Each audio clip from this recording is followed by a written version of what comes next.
Pues bien dice el dicho que el buen juez por la casa empieza, pero a la casa me la quieren voltear de cabeza.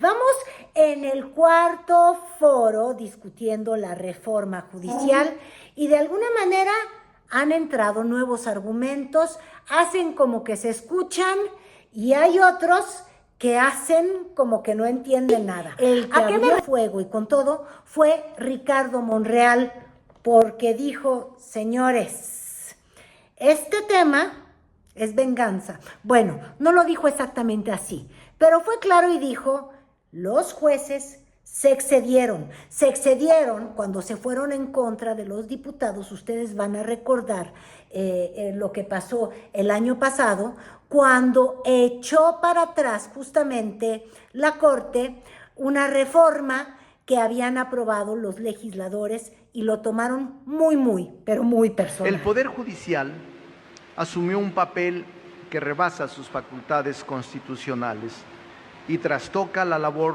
del Legislativo y del propio Ejecutivo. No solo invade competencias, sino que también influye de manera directa en la creación, ejecución y suspensión de políticas públicas y leyes, así como en la elección de personas para cargos públicos. Por eso tenemos el mandato de imponer límites antes de que sea demasiado tarde.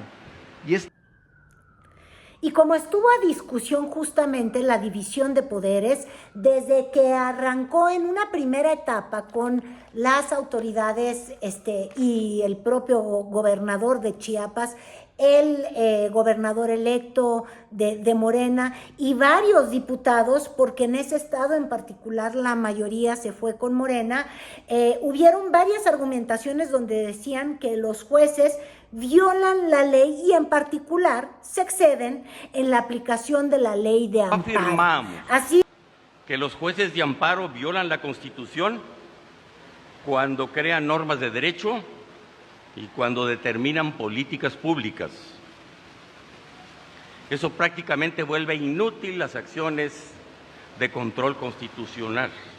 En sustitución del diputado Mier, fue como representante el diputado Leonel Godoy, que deben de recordar es de origen michoacano, pero también hubo un momento ahí medio chinconconcuanche, así por llamarle de alguna forma, cuando él habló de que, claro, entre los riesgos que se señalan de esta reforma está, y que además lo insistió mucho la propia ex candidata Xóchitl Gálvez, que de alguna manera, pues no sé si sea experta en el tema legal, pero logró también ser ponente en el cuarto foro, 4 de nuevo foros. Bueno, les decía yo que con Leonel Godoy de pronto a uno se le botaban los ojos, porque si uno recuerda, hubo un escándalo muy sonado de su medio hermano, de su hermano,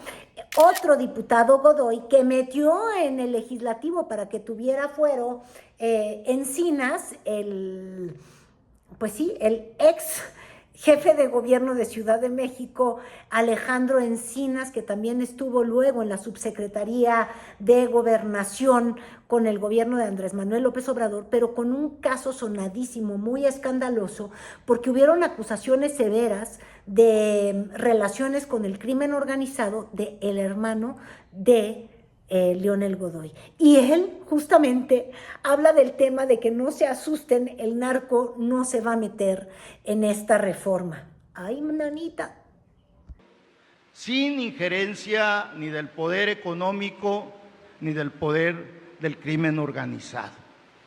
A eso aspiramos y por eso venimos con... A Godoy le siguió luego Monreal, que ya les digo que dijo que no quería que se impusiera un superpoder, al que llamó además nepotista, arrogante y demás. Escuchen tantito. Y que en muchos casos los acompañaron ininterrumpidamente la arrogancia, el desdén y la prepotencia por el exceso de privilegios acumulados. Debido al nepotismo, a la corrupción, al aislamiento social, el déficit de justicia se fue acrecentando en nuestra sociedad hasta que se hizo insostenible. De ahí... Y pues que no quería que estos nepotistas excesivos y demás, cosas que les dio de adjetivos, se convirtieran en este macropoder y que hubiese una suerte de dictadura de los jueces, que además buscó una definición complicadísima en el diccionario y pues dijo que ya no pueden seguir rebasando sus funciones siendo un poder súper conservador. En un auténtico supremo poder conservador y que se sitúe por encima de los otros poderes. Me viene a la mente esta figura que en el pasado ha existido en algunos lugares del mundo, precisamente la critocracia o dictadura judicial. La critocracia es el gobierno de los jueces, también conocida como critarquía o dictadura judicial. Se origina de los vocablos griegos krika, juzgar, krates, poder. Le siguió un ex senador, pero que ya no iba a operar como ponente, sino como anfitrión, porque es el gobernador electo, Eduardo Ramírez. Pero fíjense ustedes, él ayudó a decir: acelérense los de Morena, sí vamos a tener mayoría, pero ojo, esto no se trata de reformar porque quieres reformar un poder nada más. Es que sí es parte de un engranaje y puso el dedo en la verdadera llaga. Qué bueno que se trate de hacer una reforma judicial de los jueces, claro, y de quienes dictan sentencias, pero si no se pasa por reformar los ministerios públicos, las policías de investigación, ¿qué sentido tiene tener juzgadores a toda madre, lo diría yo en mi español, si lo que no tienes es carpetas e investigadores que sustenten cualquier decisión de estos jueces? Planteen el tema de la Procuración de Justicia. Planteen el tema que es ahí donde le duele al pueblo de México. Ahí está un tema fundamental que hay que discutir. Mientras tengamos ministerios públicos que no ejercitan la acción penal, mientras tengamos carpetas de investigación que no vienen bien sustentadas, vamos a seguir teniendo los mismos problemas. A lo largo de la ponencia o las ponencias, el tiempo, le digo, se convirtió en algo muy importante porque eso duró una eternidad, más de 4 horas y ferias de transmisión que además ya medio me encontré cortada y hubieron incluso a los que les cortaron el micrófono, de verdad. Queremos una reforma, pues hagámosla, pero potenciemos el sistema de justicia de manera íntegra y proporcional. Aprovechemos las virtudes del sistema actual, repliquemos la carrera judicial en todo el sistema de justicia y corrijamos sus defectos, pero no pretendamos quitar el dolor de riñón equipándolo con medicina. Muchas gracias. Mis propuestas para potenciar el sistema judicial, y con esto termino, serían profesionalizar todo el sistema de justicia en base a un verdadero sistema de carrera. Gracias, muy bien. Muchas gracias, señor juez. Vamos a continuar con los oradores, pero antes quisiera pedirle y saludar a la diputada Celestina Castillo. No, se ha pasado 5 minutos. Vamos en un formato. De hecho, y por casualidad, al que más fue y le mentó la madre a los ahí presentes, y sobre todo a un poder en particular, al legislativo, porque el tema central era la división de poderes. ¿Van a volver a tardar lo que ustedes quieran en emitir estas propuestas? Pues entonces va a haber un gran problema social y un gran problema económico. Ahora, y ya nada más para finalizar y antes de que me vuelvan a cortar el audio, voy a pronunciar nada más el final de mi discurso.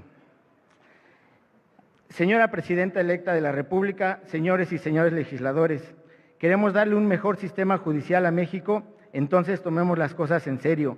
No estamos modificando una empresa paraestatal, una Secretaría de Estado, estamos reformando uno de los 3 poderes de la Unión. Sean serios, dice, esto es una reforma, hay que tomarse el tiempo, hay que estudiarla, hay que tener no solamente 4, 9 foros, necesitamos más tiempo. Pero miren, hablando de tiempo, ya olvídense del tiempo de discusión. El que también puso en foco un tema importantísimo fue justamente el ministro Lainez. En esta ocasión le tocó como representante de la tremenda corte al ministro Lainez ser ponente y de verdad que puso énfasis en un tema que nos tendría que ocupar y preocupar a todos, y es uno simplemente de aritmética y del tiempo de vida de quienes tendrían que votar si se llegara a votar a los jueces, porque él es muy crítico del mecanismo, no nada más de que el concurso de popularidad que ya estuvo a discusión, incluso que fue el tema que tuvo a la ministra Piña, pues de alguna manera llamando al diálogo al presidente López Obrador en este ir y venir de declaraciones que tuvieron sobre la experiencia de los jueces, la popularidad y la formación de los jueces. Si la reforma judicial se aprueba en sus términos, ya no llegará la persona más capacitada al puesto. No llegará la persona que pasó años estudiando, preparándose para opositar, sino la más popular, la que supo relacionarse bien con los grupos de poder, que, irónicamente, es uno de los argumentos de esta reforma. Se abrió un diálogo, entonces sí, la secretaria de Gobernación podría reunirse con los ministros y lo mismo considero que harían o están dispuestos a ser los integrantes del Congreso. Qué bueno que se reconoce de que hace falta la reforma. Creo que eso es un paso adelante. Pero ese ir y venir en el tema de que el más popular vaya a ser el más efectivo, y pues miren, popular, así querido, yo me acuerdo que como le decían a Peña Nieto, te quiero en mi colchón, ¿verdad? Y eso no quiere decir que fuese al juicio de los propios morenistas un buen presidente, alguien que ganaba concursos de belleza y de popularidad. Ojo con ello, pero más allá de esa discusión, Lainez trajo un tema que es simplemente de organización y de ejecución. Lógicamente tengo mis dudas, muy grandes dudas con la elección, ¿sí? Y no por otra cuestión, sino, y no porque los mexicanos y las mexicanas, es que somos tontos, no vamos a poder decidir. No, no es eso, ¿sí?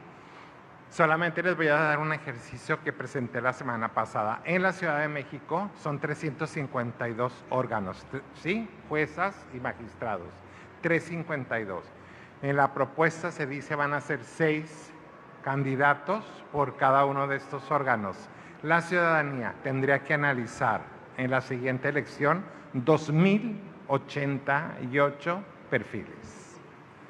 Perdón, a mí me puedes presentar a los mejores candidatos, voy a dar otro ejemplo, los mejores candidatos, médicos, especialistas, lo mejor. Pero si me preguntas cuál es el mejor para ser director de infectología en el Instituto Nacional de Nutrición, pues la verdad no sé. ¿Se acuerdan ustedes de Jaime Cárdenas, que fue consejero del INE, que es especialista en temas jurídicos, es cierto, por la UNAM, pero que también estuvo brevemente en el gobierno del presidente López Obrador con el Instituto de Devolverle al Pueblo lo Robado, y que dijo: yo de aquí me salgo corriendo porque lo están haciendo muy mal? Bueno, él también le entró a la ponencia y dijo que no solamente se trataba de un poder económico a la hora de los salarios, sino también la concentración de poder de decidir, del decidir jurídico. Y de la reforma de 10 de junio de 2011 en materia de derechos humanos, el Poder Judicial incrementó inmensamente su poder, no solamente en privilegios, salarios, sino también en poder jurídico. Es el poder que en última instancia interpreta la Constitución y los tratados. Y otro de los renacidos es, Dios mío, el célebre expriista, o no sé si siga siendo priista, Eduardo Andrade, que si usted es de mi generación, tendría que recordarse que alguna vez entró en un programa de Joaquín López Dóriga, completamente borracho, ¿se acuerdan? Cuando estaba, pues, en una mesa de debate y a decir que no, ni madres. Y también es el celebrísimo hermano de Sergio Andrade, que ha sido alguien que ha tenido que encarar la ley tremendamente por temas de tráfico, de trata de personas, de tráfico de menores. Y no es lo mismo controlar que contrapesar. Se puede andar en bicicleta y mantener el equilibrio, y eso no implica contrapesarla. Yo puedo controlar el volumen de mi radio, verificando si sube o baja, y eso no implica contrapesarlo. Desde ahí viene una primera deformación de esa reforma. Nunca pensamos, y aquí puedo hablar en primera persona, a mí le tocó a Juan Ramiro Robledo, al senador Monreal, fuimos compañeros en ese año en el Senado de la República, dictaminamos esa reforma. Nunca se nos hubiera ocurrido pensar que sería un contrapeso, una contraposición, un poder contrario al otro. Se trataba... Y ya con el tiempo encima, llegó el propio Gerardo Fernández Noroña a decir, ¿sabían qué? Yo ya suscribo todo lo que dijeron mis compañeros, no sin antes darle un piñazo a doña Norma Piña, que ya no estaba allí, porque no le tocó ese foro, pero que además, a su parecer, llegó muy tarde y le cantó, porque esto de querer dialogar cuando la suerte ya estaba echada, pues sí, doña Norma Piña, usted llegó tarde a una discusión, debió entrarle al tema, pero como estaban en plena elección, pues no quiso entrarle cuando había que entrarle y le dijeron, esta barca para ti, querida, se marchó. Quien dice que estos foros no tienen sentido, hoy queda demostrado que está la discusión planteada. Es división de poderes, y división no es confrontación, efectivamente, como aquí se plantea, ni mucho menos contrapesos. Y la verdad es que ayer la presidenta de la Corte, la ministra Norma Piña, convocó al compañero presidente López Obrador y a nuestra virtual compañera presidente Claudia Sheinbaum Pardo al diálogo. Y yo soy muy mal entonado, porque si no le cantaría la de llegaste tarde en el ocaso de mi vida triste, porque ese diálogo era antes. Y no fue el único en que decidió entrarle al tema de los piñazos, sí, contra Norma Piña, porque también Joaquín Cebadúa se le fue contra, y se le fue contra los privilegios. Se está transmitiendo en vivo en las redes sociales. Esto no es una cena de la presidenta de la Suprema Corte de Justicia de la Nación con la oposición semiclandestina. Este es el debate que debemos dar. Esto es lo que tenemos que hacer, ¿no? Se habla mucho del tema de la carrera judicial y de que hay que hacer estudios, cuando los estudios nos indican que lo que hay es un sistema escalafonario, como lo decía el Jaime Cárdenas, donde está todo cerrado, todos los concursos son cerrados y hay que pasar cierto tiempo y aguantar ciertas cosas y disciplinarse a lo largo de 15 años para que puedas aspirar a llegar a algún lado. No hay apertura a esos jóvenes, a la gente que traiga planteamientos innovadores. Hubo también voz de los panistas y ahí un diputado dijo, ¿sabían qué? Claro que se requiere una reforma, pero no se requiere una reforma de que vamos a reformar mañana. Hagámoslo bien, tómense el tiempo. Que esta ha sido la advertencia más insistente de quienes se paran enfrente al foro y dicen, oigan, esto no debe de ser nada más una venganza por los privilegios o porque se metieron en el camino y fueron una piedra en el zapato del presidente López Obrador, amparándose y ayudando a quienes se amparaban contra iniciativas o contra acciones del gobierno López Obradorista, no conviertan una vendetta personal en algo que se quede como ley y luego se convierta en un boomerang. Ojo con eso, tomen su tiempo, y se los digo yo también, sí, respiren, porque aquí parece que es, y lo vimos en la mañanera de hoy, que es un asunto de que como vives muy bien y tienes unas camionetotas, no me gusta tu falta de austeridad, y entonces, por tu falta de austeridad, no es que castigue tus excesos, no,